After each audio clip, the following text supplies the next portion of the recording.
ಸತ್ಯವನ್ನ ಪ್ರಕಟಿಸುವ ಹಕ್ಕನ್ನ ಕಾಯ್ದುಕೊಳ್ಳುವಂತ ಏಕೈಕ ವಿಧಾನ ಅಂದ್ರೆ ಸತ್ಯವನ್ನ ಪ್ರಕಟಿಸಿ ಬಿಡೋದು ಅಂತ ವಾಷಿಂಗ್ಟನ್ ಪೋಸ್ಟ್ನ ಸಂಪಾದಕ ಬೆನ್ ಬ್ರಾಡ್ಲಿ ಅವರು ಹೇಳಿದರು. ಹಾಗೆ ಸತ್ಯವನ್ನ ನಿರ್ಭೀತಿಯಿಂದ ಪ್ರಕಟಿಸಿದಂಥ ಪತ್ರಕರ್ತ ವಿಕಿಲೀಕ್ಸ್ ಸ್ಥಾಪಕ ಜೂಲಿಯನ್ ಅಸಾಂಜ್ ಅವರು ಬಿಡುಗಡೆಗೊಂಡಿದ್ದಾರೆ. 15 ವರ್ಷಗಳ ಕಾಲ ಮೊದಲು ಶರಣಾರ್ಥಿಯಾಗಿ ನಂತರ ಬಂಧಿಯಾಗಿ ಬ್ರಿಟನ್ನಲ್ಲಿ ಕಾಲ ಕಳೆದ ಅಸಾಂಜ್ ಇದೀಗ ತಮ್ಮ ತಾಯ್ನಾಡಾದ ಆಸ್ಟ್ರೇಲಿಯಾಕ್ಕೆ ತೆರಳಿದ್ದಾರೆ. ಅಲ್ಲಿ ಅವರು 2 ಮಕ್ಕಳು ಅವರಿಗಾಗಿ ಕಾಯ್ತಿದ್ದಾರೆ. ಅಸಾಂಜ್ ಅವರ ಬಿಡುಗಡೆ ವಿಶ್ವದೆಲ್ಲೆಡೆಯ ಪತ್ರಕರ್ತರಿಗೆ ಮತ್ತು ಅಭಿವ್ಯಕ್ತಿ ಸ್ವಾತಂತ್ರ್ಯ ಪ್ರಿಯರಿಗೆ ಸಂತೋಷದ ಸುದ್ದಿ. ಪತ್ರಿಕೋದ್ಯಮದ ಇತಿಹಾಸದಲ್ಲಿ ಇದೊಂದು ದೊಡ್ಡ ಮೈಲಿಗಲ್ಲು. ದಕ್ಷಿಣ ಆಫ್ರಿಕಾ ಮೂಲದ ವಕೀಲೆ ಸ್ಟೆಲ್ಲಾ ಮೋರಿಸ್ ಅಸಾಂಜ್ ಅವರ ಪತ್ನಿ. ಅಸಾಂಜ್ ದಂಪತಿಗೆ 2017 ಮತ್ತು 2019ರಲ್ಲಿ ಜನಿಸಿದಂಥ 2 ಮಕ್ಕಳಿದ್ದಾರೆ.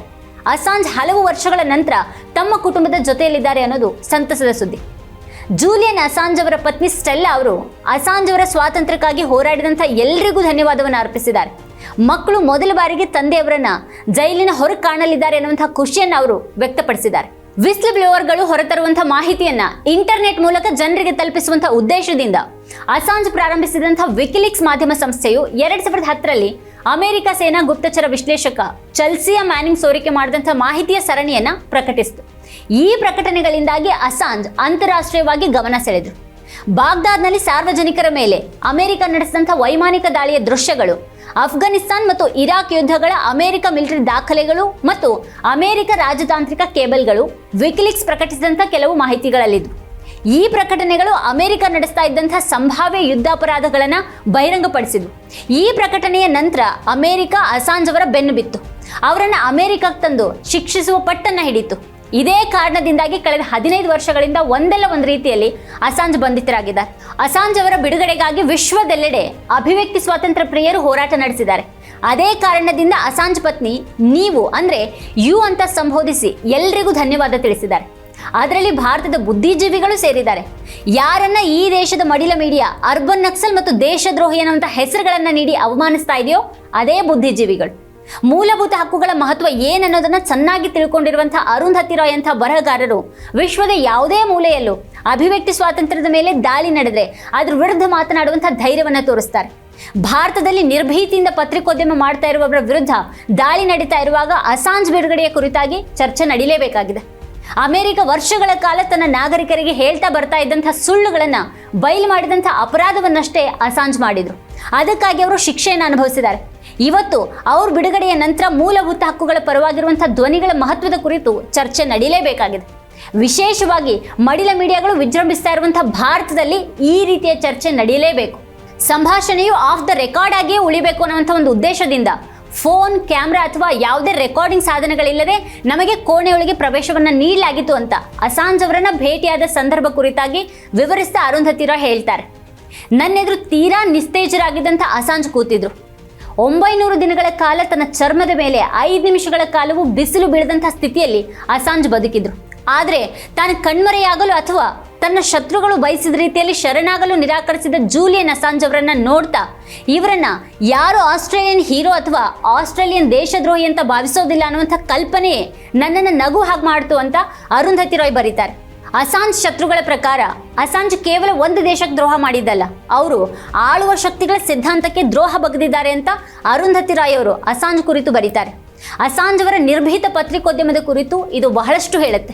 ಅಸಾಂಜ್ ಪರವಾಗಿ ಮಾತನಾಡಿದಂಥ ಭಾರತೀಯರ ಪಟ್ಟಿಯಲ್ಲಿ ದಿ ಹಿಂದೂ ಗ್ರೂಪ್ ಆಫ್ ಪಬ್ಲಿಕೇಶನ್ಸ್ನ ಮಾಜಿ ಪ್ರಧಾನ ಸಂಪಾದಕ ಎನ್ ರಾಮ್, ಭಾರತದ ಮಾಜಿ ಹೆಚ್ಚುವರಿ ಸಾಲಿಸಿಟರ್ ಜನರಲ್ ಇಂದಿರಾ ಜೈಸಿಂಗ್, ಪಶ್ಚಿಮ ಬಂಗಾಳದ ಮಾಜಿ ಗವರ್ನರ್ ಮತ್ತು ಬರಹಗಾರ ಗೋಪಾಲ್ ಕೃಷ್ಣ ಗಾಂಧಿ, ಪತ್ರಕರ್ತ ಮತ್ತು ಪೀಪಲ್ಸ್ ಆರ್ಕೈವ್ ಆಫ್ ರೂರಲ್ ಇದರ ಸ್ಥಾಪಕ ಪಿ ಸಾಯಿನಾಥ್ ಮತ್ತು ಇತಿಹಾಸಕಾರ್ತಿ ಮತ್ತು ಲೇಖಕಿ ರೋಮಿಲಾ ಥಾಪರ್ ಕೂಡ ಸೇರಿದ್ದಾರೆ. ಅಸಾಂಜ್ ಅವರ ಬಂಧನ ಮತ್ತು ಅವರನ್ನ ಅಮೆರಿಕಕ್ಕೆ ಹಸ್ತಾಂತರಿಸುವ ಪ್ರಯತ್ನವು ಸ್ಪಷ್ಟವಾಗಿ ಪತ್ರಿಕಾ ಸ್ವಾತಂತ್ರ್ಯ ಮತ್ತು ಅವರು ಪ್ರಕಟಿಸುವಂತ ಹಕ್ಕಿನ ಮೇಲಿನ ದಾಳಿಯಾಗಿದೆ ಅಂತ ಅವರೆಲ್ಲರೂ ಕೂಡ ಹೇಳಿಕೆಯೊಂದನ್ನು ಬಿಡುಗಡೆ ಮಾಡಿದ್ರು. ಅಸಾಂಜ್ ವಿರುದ್ಧ ಹೊರಿಸಲಾದಂಥ ಫೆಡರಲ್ ಆರೋಪದಲ್ಲಿನ ನ್ಯೂನ್ಯತೆಯನ್ನು ಎತ್ತಿ ತೋರಿಸಿ ಅಸಾಂಜ್ ಮತ್ತು ವಿಕಿಲೀಕ್ಸ್ ವಿರುದ್ಧ ಅಮೆರಿಕ ಸರ್ಕಾರದ ರಹಸ್ಯ ವಿಷಯಗಳನ್ನು ಪ್ರಕಟಿಸಿದಂಥ ಆರೋಪ ಹೊರಿಸಿದ್ದೇ ಆದರೆ ಇದು ನ್ಯೂಯಾರ್ಕ್ ಟೈಮ್ಸ್, ಪೆಟಂಗನ್ ಪೇಪರ್ಸ್ ಅನ್ನು ಪ್ರಕಟಿಸಿದ್ದಕ್ಕಿಂತ ಹೇಗೆ ಭಿನ್ನ ಅಂತ ತಮ್ಮ ಹೇಳಿಕೆಯ ಮೂಲಕ ಈ ಬುದ್ಧಿಜೀವಿಗಳು ಪ್ರಶ್ನೆ ಮಾಡಿದ್ರು. ಮೂಲಗಳನ್ನು ರಕ್ಷಿಸುವ ಹಕ್ಕು ಮತ್ತು ಪ್ರಕಟಿಸುವ ಸ್ವಾತಂತ್ರ್ಯವನ್ನು ಖಾತ್ರಿಪಡಿಸುವ ಕಾನೂನು ರಕ್ಷಣೆ ಇಲ್ಲದೆ ಪತ್ರಕರ್ತರು ಪ್ರಭುತ್ವದೆದುರು ಧೈರ್ಯವಾಗಿ ಸತ್ಯವನ್ನು ಹೇಳೋದಿಕ್ಕೆ ಸಾಧ್ಯ ಇಲ್ಲ ಅಂತ ಅವರು ಹೇಳಿದರು. ಅಸಾಂಜ್ ಅವರನ್ನ ತಕ್ಷಣವೇ ಬಿಡುಗಡೆ ಮಾಡಬೇಕು ಅಂತ ನಾವು ಒತ್ತಾಯಿಸ್ತೇವೆ. ಪತ್ರಿಕೋದ್ಯಮದ ಪಾವಿತ್ರತೆಯನ್ನು ಕಾಪಾಡೋದಕ್ಕೆ ಸಂಬಂಧಪಟ್ಟವರು ಅಗತ್ಯ ಕ್ರಮಗಳನ್ನು ತೆಗೆದುಕೊಳ್ಬೇಕು ಅಂತ ನಾವು ಒತ್ತಾಯಿಸ್ತೇವೆ. ಮುಕ್ತ, ಸ್ವಾತಂತ್ರ್ಯ ಮತ್ತು ನಿರ್ಭೀತ ಪತ್ರಿಕೋದ್ಯಮದ ಶೋಷಣೆಯ ವಿರುದ್ಧ ಧ್ವನಿ ಎತ್ತುವಂತೆ ನಾವು ಎಲ್ಲೆಡೆಯ ಪತ್ರಕರ್ತರಿಗೆ ಮತ್ತು ಓದುಗರಿಗೆ ಕರೆ ನೀಡ್ತೀವಿ ಅಂತ ಆಗ ಬಿಡುಗಡೆ ಮಾಡಿದಂಥ ಹೇಳಿಕೆಯಲ್ಲಿತ್ತು. ಭಾರತದಲ್ಲಿ ಇವತ್ತು ಇದೇ ರೀತಿಯಲ್ಲಿ ಪತ್ರಿಕೋದ್ಯಮದ ಮೇಲೆ ದಾಳಿ ನಡೀತಾ ಇರುವಾಗ ಇದನ್ನು ನೆನಪಿಸಿಕೊಳ್ಳೋದು ಬಹಳನೇ ಅಗತ್ಯವಾಗಿದೆ. ನವೆಂಬರ್ 2010ರಲ್ಲಿ ಲೈಂಗಿಕ ದೌರ್ಜನ್ಯದ ಆರೋಪವನ್ನು ಹೊರಿಸಿ ಸ್ವೀಡನ್ ಅಸಾಂಜ್ ವಿರುದ್ಧ ಯುರೋಪಿಯನ್ ಬಂಧನ ವಾರೆಂಟ್ ಅನ್ನು ಹೊರಡಿಸಿತ್ತು. ವಾರೆಂಟ್ ವಿರುದ್ಧದ ಮೇಲ್ಮನವಿಯನ್ನು ಸೋತ ನಂತರ ಅಸಾಂಜ್ ಜಾಮೀನು ಉಲ್ಲಂಘಿಸಿದ್ರು ಮತ್ತು ಜೂನ್ 2012ರಲ್ಲಿ ಲಂಡನ್ನಲ್ಲಿರುವಂತಹ ಇಕ್ವೆಡರ್ ರಾಯಭಾರ ಕಚೇರಿಗೆ ಹೋಗಿ ಅಲ್ಲಿ ಆಶ್ರಯವನ್ನು ಪಡೆದರು. ರಾಜಕೀಯ ಕಿರುಕುಳ ಮತ್ತು ಅವರನ್ನ ಅಮೆರಿಕಕ್ಕೆ ಹಸ್ತಾಂತರಿಸಬಹುದು ಅನ್ನುವಂತಹ ಭಯದ ಆಧಾರದ ಮೇಲೆ ಆಗಸ್ಟ್ 2012ರಲ್ಲಿ ಇಕ್ವೆಡರ್ ಅವರಿಗೆ ಆಶ್ರಯವನ್ನು ನೀಡಿತು. ಸ್ವೀಡಿಷ್ ಪ್ರಾಸಿಕ್ಯೂಟರ್ಗಳು 2019ರಲ್ಲಿ ತನಿಖೆಯನ್ನು ಕೈಬಿಟ್ರು.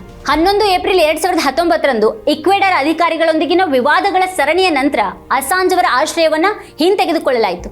ಇದರ ನಂತರ ಪೊಲೀಸರನ್ನ ರಾಯಭಾರ ಕಚೇರಿಗೆ ಆಹ್ವಾನಿಸಲಾಯಿತು ಮತ್ತು ಅಸಾಂಜ್ ಅವರನ್ನ ಬಂಧಿಸಲಾಯಿತು. ಅವರು ಯುನೈಟೆಡ್ ಕಿಂಗ್ಡಮ್ ಜಾಮೀನು ಕಾಯ್ದೆಯನ್ನು ಉಲ್ಲಂಘಿಸಿದ್ದು ಸಾಬೀತಾಯಿತು ಮತ್ತು ಅವ್ರ ವಿರುದ್ಧ 50 ವಾರಗಳ ಜೈಲು ಶಿಕ್ಷೆಯನ್ನು ವಿಧಿಸಲಾಯಿತು. 1917ರ ಬೇಹುಗಾರಿಕೆ ಕಾಯ್ದೆಯನ್ನು ಉಲ್ಲಂಘಿಸಿದ ಆರೋಪವನ್ನ ಅಮೆರಿಕ ಅವ್ರ ಮೇಲೆ ಹೊರಿಸಿತು ಮತ್ತು ಅವರು ಹ್ಯಾಕರ್ಗಳೊಂದಿಗೆ ಪಿತೂರಿ ನಡೆಸಿದ್ದಾರೆ ಅಂತ ಆರೋಪ ಮಾಡಿತು. ಅಮೆರಿಕ ಸರ್ಕಾರದ ಹಸ್ತಾಂತರದ ಪ್ರಯತ್ನವು ಬ್ರಿಟಿಷ್ ನ್ಯಾಯಾಲಯಗಳಲ್ಲಿ ವಿವಾದಕ್ಕೊಳಗಾದ ಕಾರಣ ಅಸಾಂಜ್ ಅವರನ್ನ ಏಪ್ರಿಲ್ 2019ರಿಂದ ಜೂನ್ 2024ರವರೆಗೆ ಲಂಡನ್ನ HM ಪ್ರಿಸನ್ ಬೆಲ್ಮಾರ್ಷ್ನಲ್ಲಿ ಬಂಧನದಲ್ಲಿ ಇಡಲಾಯಿತು. ಜೂನ್ 2024ರಲ್ಲಿ ಅಸಾಂಜ್ US ಪ್ರಾಸಿಕ್ಯೂಟರ್ಗಳೊಂದಿಗೆ ಮನವಿ ಒಪ್ಪಂದವನ್ನ ಅಂದ್ರೆ ಪೀಲ್ ಡೀಲ್ ಅನ್ನು ಒಪ್ಪಿಕೊಂಡ್ರು. ಸಂಭಾವ್ಯ ಸೆರೆವಾಸವನ್ನ ತಪ್ಪಿಸುವ ಸಲುವಾಗಿ ಗೂಢಚರ ಕಾಯ್ದೆ ಅಡಿಯಲ್ಲಿ ಅಮೆರಿಕದ ವರ್ಗೀಕೃತ ರಾಷ್ಟ್ರೀಯ ರಕ್ಷಣಾ ದಾಖಲೆಗಳನ್ನು ಪಡೆಯೋದಕ್ಕೆ ಮತ್ತು ಬಹಿರಂಗಪಡಿಸೋದಕ್ಕೆ ಸಂಚು ರೂಪಿಸಿದ್ದೆ ಅಂತ ಅವರು ತಪ್ಪನ್ನ ಒಪ್ಪಿಕೊಂಡ್ರು. ಒಪ್ಪಂದದ ನಿಯಮಗಳ ಪ್ರಕಾರ ನ್ಯಾಯಾಂಗ ಇಲಾಖೆಯ ಪ್ರಾಸಿಕ್ಯೂಟರ್ಗಳು ಅವರನ್ನ ತಕ್ಷಣ ಬಿಡುಗಡೆ ಮಾಡಲು ಅನುಮತಿಸುವಂತಹ ಶಿಕ್ಷೆಯನ್ನ ಕೋರಿದ್ರು. ಮ್ಯಾನಿಂಗ್ ನೀಡಿದಂಥ ಮಾಹಿತಿಯನ್ನು ನಾಶಪಡಿಸಲು ವಿಕಿಲೀಕ್ಸ್ಗೆ ಸೂಚಿಸ್ತೇನೆ ಅಂತ ಹೇಳಿ ಅಫಿಡೇವಿಟ್ ನೀಡುವಂತೆ ಅವರಿಗೆ ಆದೇಶಿಸಲಾಯಿತು. ಈ ದೀರ್ಘ ಪ್ರಕ್ರಿಯೆಯ ನಂತರ ಅಸಾಂಜ್ ಇದೀಗ ಬಂಧನದಿಂದ ಮುಕ್ತರಾಗಿದ್ದಾರೆ. ಅಸಾಂಜ್ ಪತ್ರಿಕೋದ್ಯಮ ರಾಷ್ಟ್ರೀಯತೆ ಮತ್ತು ದೇಶಭಕ್ತಿ ನಡುವಿನ ವ್ಯತ್ಯಾಸವನ್ನ ಎತ್ತಿ ತೋರಿಸುತ್ತೆ. ಸರ್ಕಾರಗಳ ವಿರುದ್ಧ ಮಾತಾಡೋದು ದೇಶದ ವಿರುದ್ಧ ಮಾತನಾಡುವ ಹಾಗೆ ಅಲ್ಲ ಅನ್ನುವಂಥ ಸಂದೇಶವನ್ನ ಅಸಾಂಜ್ ಅವರ ಪತ್ರಿಕೋದ್ಯಮ ನಮಗೆ ಹೇಳುತ್ತೆ. ಅಸಾಂಜ್ ಅಮೆರಿಕ ಹೇಳ್ತಾ ಇದ್ದಂಥ ಸುಳ್ಳುಗಳನ್ನು ಬಯಲು ಮಾಡಿದ್ದಕ್ಕಾಗಿ ದೊಡ್ಡ ಶಿಕ್ಷೆಯನ್ನೇ ಅನುಭವಿಸಿದ್ದಾರೆ. ತಮ್ಮ ಜೀವನದ ಅಮೂಲ್ಯ 15 ವರ್ಷಗಳಷ್ಟು ಕಾಲವನ್ನ ಅವರು ಬಂಧನದಲ್ಲೇ ಕಳೆದಿದ್ದಾರೆ. ಹೀಗಿರುವಾಗ ಅವ್ರ ಬಿಡುಗಡೆಗಾಗಿ ನಾವೆಲ್ಲರೂ ಸಂಭ್ರಮಿಸಬೇಕಾಗಿದೆ. ಅಸಾಂಜ್ ತಪ್ಪೊಪ್ಪಿಕೊಂಡು ಪಡೆದಂಥ ಈ ಬಿಡುಗಡೆಯು ಅವ್ರ ಪಾಲಿಗೆ ವಿಜಯ ಆಗಿರಬಹುದು, ಆದರೆ ಸ್ವತಂತ್ರ ಪತ್ರಿಕೋದ್ಯಮದ ಪಾಲಿಗೆ ಅದು ದೊಡ್ಡ ಸೋಲು ಅಂತ ಹಲವರು ವಿಶ್ಲೇಷಿಸಿದ್ದಾರೆ. ಹೀಗಿರುವಾಗ ವಿಶ್ವದೆಲ್ಲೆಡೆ ಸ್ವತಂತ್ರ ಪತ್ರಿಕೋದ್ಯಮದ ಮೇಲೆ ನಡೀತಾ ಇರುವಂತಹ ದಾಳಿಗಳ ವಿರುದ್ಧ ಧ್ವನಿ ಎತ್ತಬೇಕಾಗಿದೆ. ವಿಶೇಷವಾಗಿ ಮಾನವ ಹಕ್ಕುಗಳ ಚಾಂಪಿಯನ್ ಅಂತ ತಮ್ಮನ್ನು ತಾವೇ ಕರೆದುಕೊಳ್ತಾ ಇರುವಂತಹ ದೇಶಗಳ ಮಾನವ ಹಕ್ಕು ಉಲ್ಲಂಘನೆಯ ವಿರುದ್ಧ ಧ್ವನಿ ಎತ್ತಬೇಕಾಗಿದೆ. ಪ್ರಕಟಿಸುವ ಹಕ್ಕನ್ನು ಖಾತ್ರಿಪಡಿಸುವಂತಹ ಕಾನೂನುಗಳ ಅಗತ್ಯ ವಿಶ್ವದೆಲ್ಲೆಡೆ ಇದೆ. ಅದರಲ್ಲೂ ವಿಶೇಷವಾಗಿ ಮಡಿಲ ಮೀಡಿಯಾಗಳೇ ಹೆಚ್ಚಿರುವಂತಹ ಭಾರತದಲ್ಲಿ ಅಗತ್ಯ ಇದ್ದೇ ಇದೆ. ಇದೇ ಈ ಹೊತ್ತಿನ ಸ್ಪೆಷಲ್. ನೋಡ್ತಾ ಇರಿ ವಾರ್ತಾಭಾರತಿ. ನೀವಿನ್ನು ವಾರ್ತಾಭಾರತಿ ಯೂಟ್ಯೂಬ್ ಚಾನಲ್ಗೆ ಸಬ್ಸ್ಕ್ರೈಬ್ ಆಗಿಲ್ಲ ಅಂತಂದರೆ ಈ ಕೂಡಲೇ ಸಬ್ಸ್ಕ್ರೈಬ್ ಆಗಿ, ಹಾಗೆಲ್ಲೇ ಪಕ್ಕದಲ್ಲಿರುವ ಬೆಲ್ ಐಕಾನ್ನ ಪ್ರೆಸ್ ಮಾಡಿ.